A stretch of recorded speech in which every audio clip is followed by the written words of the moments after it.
This is the presentation related to Block 4, Financial Statistics, Insurance Corporations, and Pension Funds. This presentation is jointly organized by the European Statistical System, European System of Central Banks, the Eurostat, the Statis, Deutsche Bundesbank, and of course the University of Trier. My name is Rafael Quevedo. I am working in the ECB, European Central Bank, and I work mainly on non-banking financial statistics. Let me start giving you an overview of the presentation. Basically, the presentation will be split in two parts. The first part will be related to insurance corporations, and the second part will be related to pension funds. And in both parts, there will be a definition and relevance of the sectors of the insurance corporation and pension funds. There will be also a part on explaining the statistical requirements they are contained in ECB regulations on insurance corporation and pension funds. Then we'll have a closer look to the data, to both data sets, to the insurance corporation and pension funds. And there are two common parts on the presentations. They are the background and the conclusions, because they are very much related to both sectors. And finally, in the presentation, it will be an annex with references where you can also find where there are the different legal texts, regulations, guidelines, also the data like the press release, where you can also find more detailed information, and also and articles on these sectors. Please also keep in mind that any opinions that are expressed are only on my own and should be not regarded as opinions of the European Central Bank or the Eurosystem. To start with the presentation, on the first point, in the background, in this slide we have the categories in the financial sector. You can see here the different sectors that they are in ISA 2010. So basically you have in this italic in blue, they are basically the banking sector, central bank, deposit taking corporations, money market funds, and then you have in black, you have also the non-MFI sector. You have the non-money market funds, investment funds, other financial intermediaries, so with the different categories. You also have the financial auxiliaries, the captive financial institutions and money lenders. And finally, here in the slide, you have the sector 128. This is the insurance corporation, and then the sector 129, that they are the pension funds. What I would like to highlight in this slide is the column that you can see on the right-hand side, and then you can see what is the basis of the collection for these different financial sectors. And what is very relevant, that for the insurance corporation and pension funds, they are based on regulations.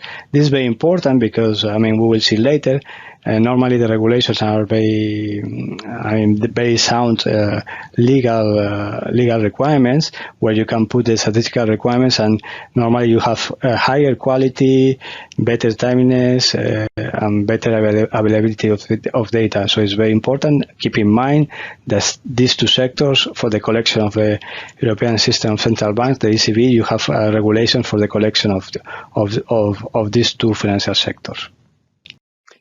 In this slide is presenting a schematic balance sheet for an insurance corporation and pension fund. So they are pretty similar. So here you can see that on the asset side, basically they are the currency and deposits, the loans, the equity, investment funds, shares, units, the securities, and other assets that this sector can invest in. So you will see later in the presentation that major investment of these sectors are focusing on investment funds, shares, units, and debt securities, and then we will discuss later. Then on liabilities is very relevant. I have highlighted the insurance technical reserves. So this is I would say the major liability part of the balance sheet for both institutions, and these are very peculiar because they are investment from the euro area household, basically. And they have this is the main way for financing for the insurance corporation and the pension funds. In the case of insurance corporation, they are insurance technical reserves for life insurance and for non-life. And also in the case of pension funds, they have pension entitlements that could be defined contribution and defined benefit. But we will see this later in the presentation. On this slide, is presenting you a chart on the euro area household financial assets, And it's very interesting. It's a time series from 1999 to 2020, and it's presenting you the different or main financial assets where the euro area households are investing in. So you can see that the red bars are those related to debt securities, shares, and other equity. The green bar, or the green part of the bar, is related to the insurance and pension entitlements, and these are very important because this is the sector that we're going to present today. And you see, this is one of the largest share, or if not the largest share, of the investments of the euro area household sector. Also, you have the yellow bar that is related to investment funds and shares and units, and the banking deposits are the blue bars. Also, you have a small amount. This gray bar is related to currency, other accounts, and loans granted by euro area households. So, important of this chart is showing that the insurance and pension entitlements, that they are the financial instruments that the euro area households held, are the largest share. And it's very important because it's how the impact of this sector can have on the euro area households. And it's relevant because also plays a role why the ECB is paying attention to these sectors for monetary policy, for economic analysis, and for financial stability purposes, and of course for other purposes as well, interconnectors between sectors, for the compilation of the financial accounts, and so on. Then in this slide, what we are presenting on the left hand side and on the right hand side. On the left hand side, you see the non-MFI financial sector, and then on the right-hand side, you see the MFI sector. And here, what this is illustrating is the first bar in both charts is the situation when the Great Depression was starting, so 2008 Q4, and then the second bar is the situation, or the current situation, in 2020 Q3. So as you can see, for both charts, it was a change, it was a shift. So the non-MFI financial sector was gaining more share of the total assets of the financial sector, while the MFI sector was decreasing. This is something that is also common in another economic areas. So, for instance, something that's also happening or happened already in the US and in other economic areas. So, and just for your analysis as well, you can see that on the left-hand side, on the chart of the non-MFI sector, the insurance corporation is this red part of the bar, and the pension funds is the green part. And we can also illustrate in the next slide what was the situation of these two sectors during this period. As mentioned previously, in this chart, what we are showing is the total assets and growth of the selected non-MFI financial sectors. And the blue bar is the situation at the beginning or before the Great Depression, and the yellow part is the situation in 2020 Q1. And then these red dots are the growth of the sectors, and you have the scale in the right hand side. So what is you can see for the sector that we are going to study today, you have the insurance corporation. It was a growing sector, and also the pension funds. It was one of the sector that was growing more for the non-MFI sector. Also the investment funds, they also have a relevant increase.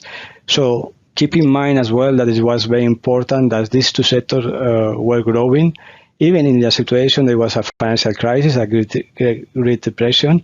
So even in that situation, the sectors were growing, and they were also gaining more share on the total assets of the euro area financial sector. So now we're going to move to the first part of the presentation related to the insurance corporation sector. So on this slide, what we have the definition and relevance of the insurance corporation according to ISA 2010. So here is written what is the definition in ISA 2010 in the paragraph 2.100.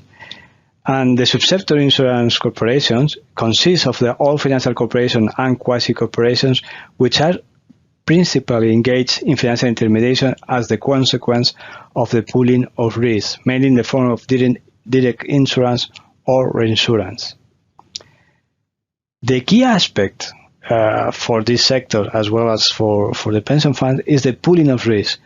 So what is pooling of risk? So the definition, one definition that we can use is a system to make large financial losses more affordable by combining the risk of many individuals and business entities and transferring them to an insurance company in return for a premium.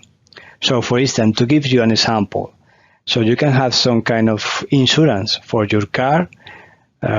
So it will be non-life insurance. So if you have an accident with your car, you pay a small premium that could be, let's suppose, 100 euros, 200 euros, whatever you are paying.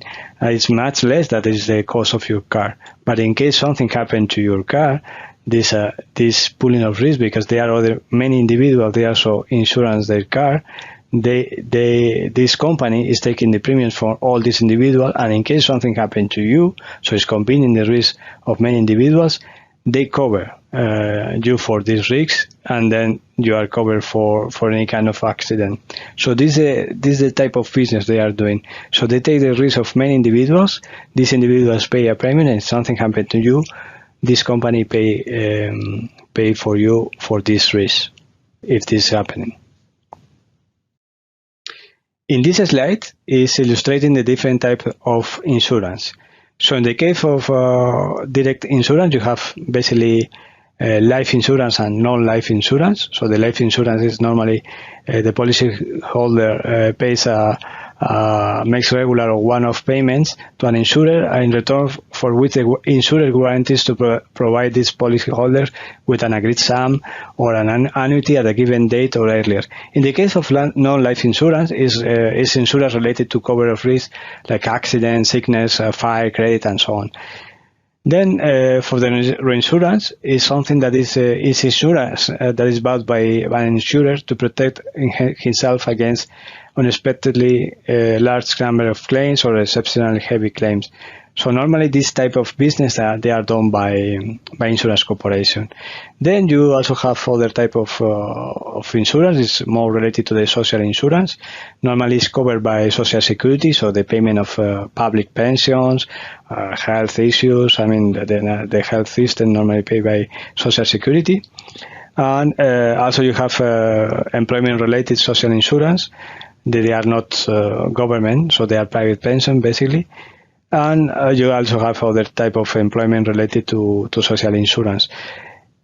In some cases, the insurance corporation they are provide also some kind of product or pensions to policyholders, so they can also have some kind of social insurance. So keep in mind, main business of the insurance corporation, they are life insurance. Non-life insurance, they are within the direct insurance. Also, a specific business of the insurance corporations is their insurance, and also they can also play a role in the social insurance, providing some pensions in some occasions, and this is also relevant in a few countries. Then, on the relevance of the insurance corporation, we can also start having a look to the data of the sector, and the total assets of the Euro Area Insurance Corporation amounted to a total of 9 trillion in 20Q4, and this represents around 10% of the total euro area financial sector. And just keep in mind the euro area gross domestic product in 2020 was around circa 15 trillion. One also relevant aspect of the insurance corporation investment behavior is that they have a very long-term nature, so they also invest normally in long-term because they have to offer, for instance, in the case of life insurance, they have to offer annuities or payments that they are done in a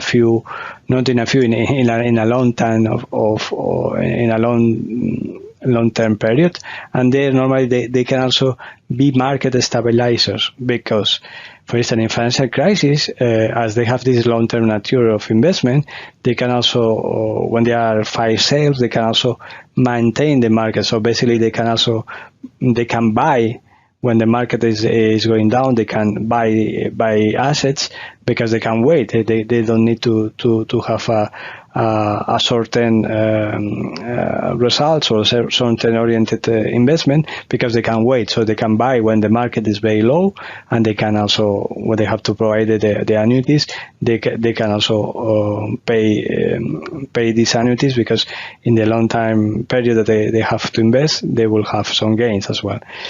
So there's also a high interest in the use of insurance corporation, not only for monetary and economic analysis, but also for financial stability purposes, because as you see already, they also play a very important role in the euro area financial sector, but also with the interlinkage with other sectors, as we already saw with the euro area households and with other financial sector, of course.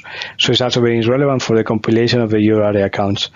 And just to give you an example on the role of the for financial stability, there are 9 global insurers that they are branded as systemically important by the Financial Stability Board.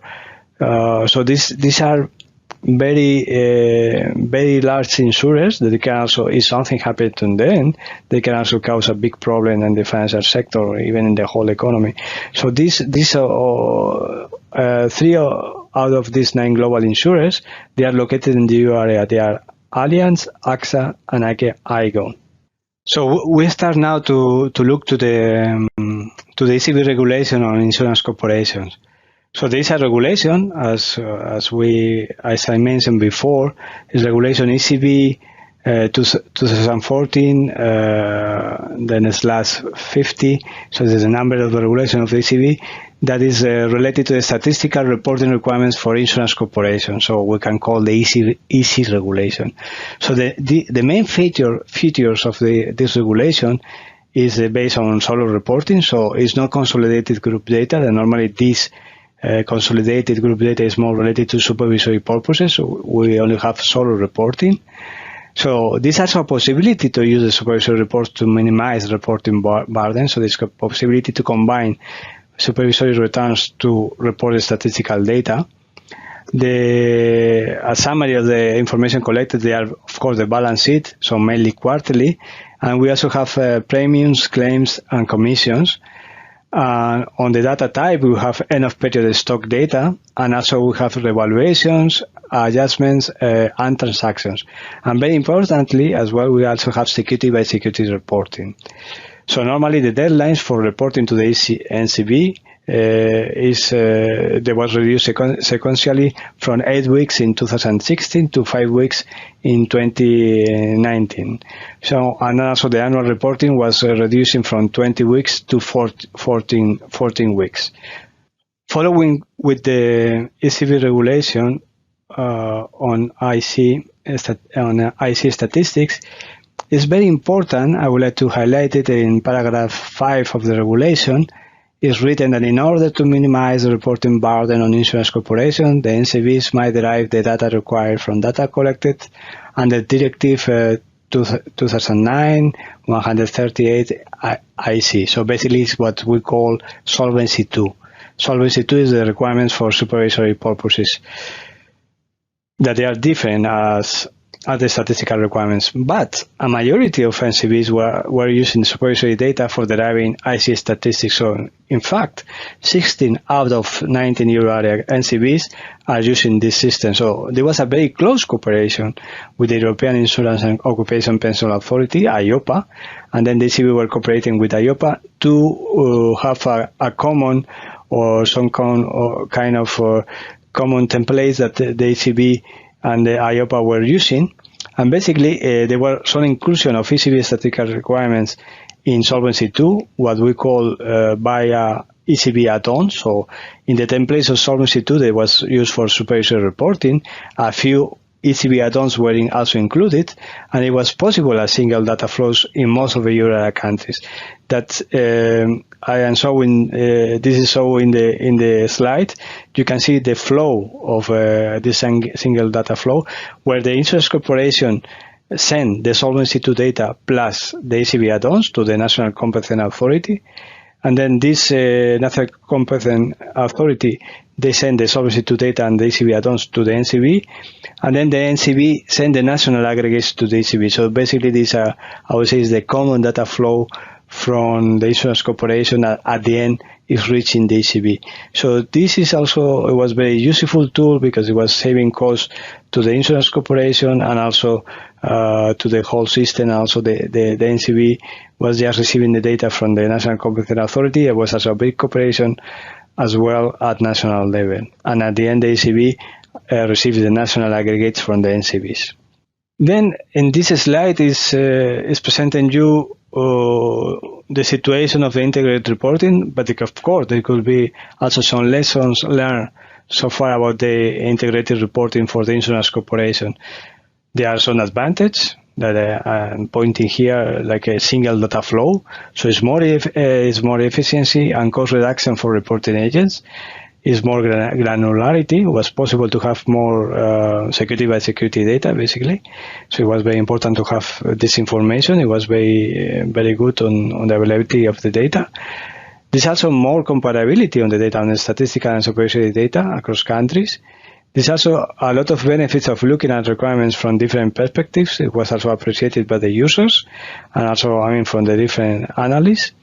And of course, there are some disadvantages. So there's a technical framework because you have to implementing changes, validations. You have to compare as well and to integrate the statistical reporting within the supervisory reporting. This also can cause some issues on the technical implementation and also the revisions. This is also a key point because normally there's a low priority for supervisors. And can have an impact on quality. So normally supervisors, they are based more on what could be the solvency of the entity. So they are looking more, I would say, on a snapshot of the data received, while statisticians were looking more for time series. So the revisions are very important to have meaningful and stable time series for analysis. Also the economists, they need this for the model. So this is an issue on the revisions, but also is a lot of work ongoing between IOPA and ECB to solve these issues, and it's also a very good cooperation between the two institutions. Also, IOPA is located in Frankfurt. We have very regular meetings, and the issues are also discussed at different working group level and the ECB, and also bilaterally between the ECB and IOPA. Yes. Now looking more to the data of the insurance corporation, here in the slide is presenting two charts, these pie charts. On the left-hand side, you see what is the share by country of the total assets of Euro area insurance corporation. So as you can see, the largest country is France with a 35%. Then you also have Germany as a second contributor. You have Italy, Netherlands, then Spain, Belgium, Ireland, Luxembourg, and then others. So in that case, you can see that these are four countries that they are dominating the market in the Euro area.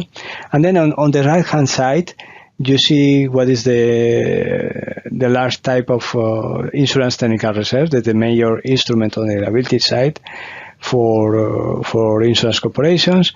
And then on this pie chart, you have the life insurance. As you remember, this life insurance is basically the largest part, because also we have the red part is related to the non-unit link, and then to the unit link reserves for the life insurance, and there's the blue part, and then you have the green part is related to the non-life insurance technical reserve. Just to keep in mind that this unit link and non-unit link, they are related to some type of instruments or financial instruments. They are related to some type of investment by the policyholder.